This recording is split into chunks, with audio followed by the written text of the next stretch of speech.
Career లో peak position లో ఉండగా మ్యారేజ్. అందుకే రష్మిక కెరీర్ పై డౌట్స్ మొదలయ్యాయి. మిసెస్ దేవరకొండగా మారిన తర్వాత సినిమాలపై రష్మిక ఫోకస్ పెడుతుందా అనేది పాన్ ఇండియా వైడ్ గా హాట్ టాపిక్ గా మారింది. ఎందుకంటే హిస్టరీలో మ్యారేజ్ తర్వాత కెరీర్ ని సీరియస్ గా తీసుకున్న హీరోయిన్ సంఖ్య తక్కువ. మరి రష్మిక దారెటు? పెళ్లి తర్వాత తొలిసారి ఉదయ్పూర్ ఎయిర్పోర్ట్ లో సందడి చేశారు మిస్టర్ అండ్ మిస్సెస్ దేవరకొండ. దీంతో ఉదయ్పూర్ ఎయిర్పోర్ట్ అంతా విరోష్ పేరుతో మార్మోగిపోయింది. క్షణాల్లో వీరి వీడియో సోషల్ మీడియాను షేక్ చేసింది. అక్కడే ఉన్న మీడియా ముందుకు వచ్చి వీరు ధన్యవాదాలు తెలపడం అందరికీ సర్ప్రైజింగ్ గా అనిపించింది. ఉదయ్పూర్ లో ఘనంగా వివాహ మహోత్సవం పూర్తి కావడంతో ఇక మార్చి 4న హైదరాబాద్ లో జరిగే విందుపై విరోష్ దృష్టి పెట్టారు.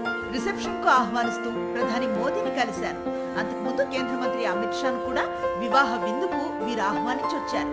మరికొంతమంది రాజకీయ ప్రముఖులను సైతం విరోష్ జోడీ ఆహ్వానించింది. ఇక విజయ్ తో మ్యారేజ్ తర్వాత రష్మిక సినిమాల్లో నటిస్తుందా, నటించిన సంఖ్య తగ్గిస్తుందా అనే అనుమానాలు మొదలయ్యాయి. అయితే మ్యారేజ్ తర్వాత నేషన్ క్రష్ స్పీడ్ మరింత పెరగనుంది, కానీ ఎక్కడా తగ్గే అవకాశాలు కనిపించడం లేదు. ఎందుకంటే రష్మిక చేతిలో కాక్టైల్ 2, మైసా, రణబాలి, పుష్ప 3, యానిమల్ 2 లాంటి క్రేజీ ప్రాజెక్టులు ఉన్నాయి. వీటితో పాటు మరికొన్ని కొత్త సినిమాలు డిస్కషన్స్ లో ఉన్నాయి. ఇందులో సుకుమార్ డైరెక్షన్ లో రామ్ చరణ్ నటించే న్యూ మూవీ కూడా ఉందని సమాచారం.